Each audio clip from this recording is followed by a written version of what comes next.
Halo teman-teman, setelah kemarin kita membahas mengenai apa saja nilai-nilai dasar yang harus dimiliki oleh seorang ASN, kali ini kita akan membahas mengenai tokoh yang bisa kita jadikan contoh figur yang semasa hidupnya telah mengamalkan nilai-nilai berakhlak.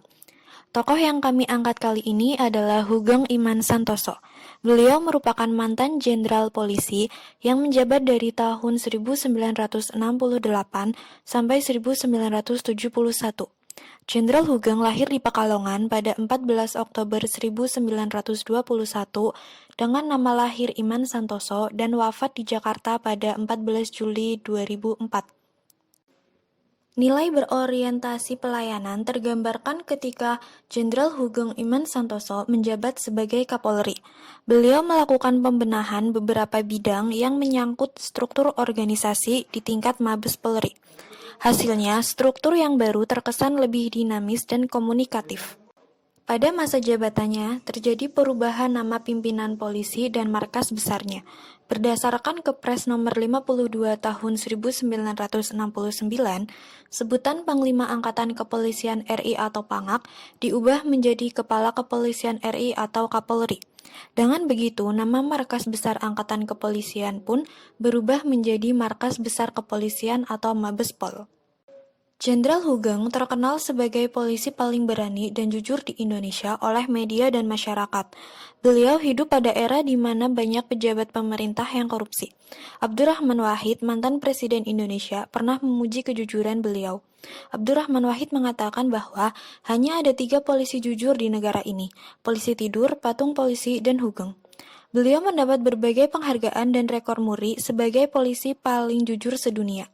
Sikap jujur beliau mencerminkan nilai-nilai ASN yaitu akuntabel. Nah, berikutnya itu kompeten.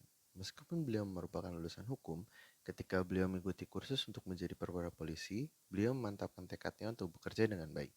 Ketika sembuh dari sakitnya, beliau juga diajak bergabung ke Angkatan Laut, namun memutuskan untuk kembali menjadi perwira polisi setelah beliau menikah. Dalam perjalanan karirnya, beliau selalu berusaha memberikan yang terbaik dari dirinya. Karena itulah, beliau ditunjuk untuk menjadi kepala kepolisian. Berikutnya adalah harmonis. Hugeng juga sangat peduli pada masyarakat dan anak buahnya. Saat sudah menjadi Kapolri dengan pangkat Jenderal Bintang 4, Hugeng masih turun tangan mengatur lalu lintas di perempatan. Hugeng berpendapat bahwa seorang polisi adalah pelayan masyarakat. Dari mulai pangkat terendah sampai tertinggi, tugasnya adalah mengayomi masyarakat. Berikutnya, loyal.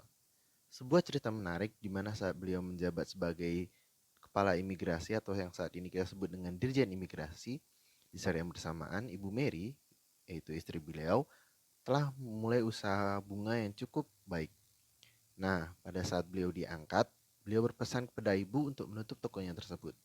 Pesan beliau yaitu, nanti yang datang ke toko memang mau beli bunga, tapi kalau yang datang beli bunga itu kawan bapak, jadinya nggak enak bu.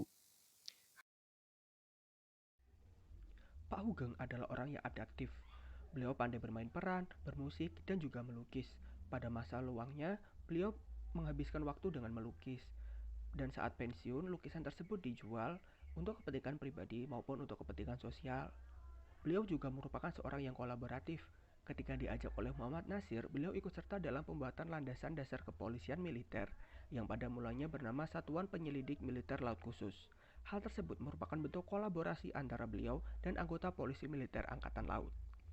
Setelah mendengar terkait perilaku beliau yang sangat mengamalkan nilai berakhlak, sebagai ASN kita tidak boleh kalah dong. Untuk itu, mari kita sama-sama menjadi ASN yang berakhlak.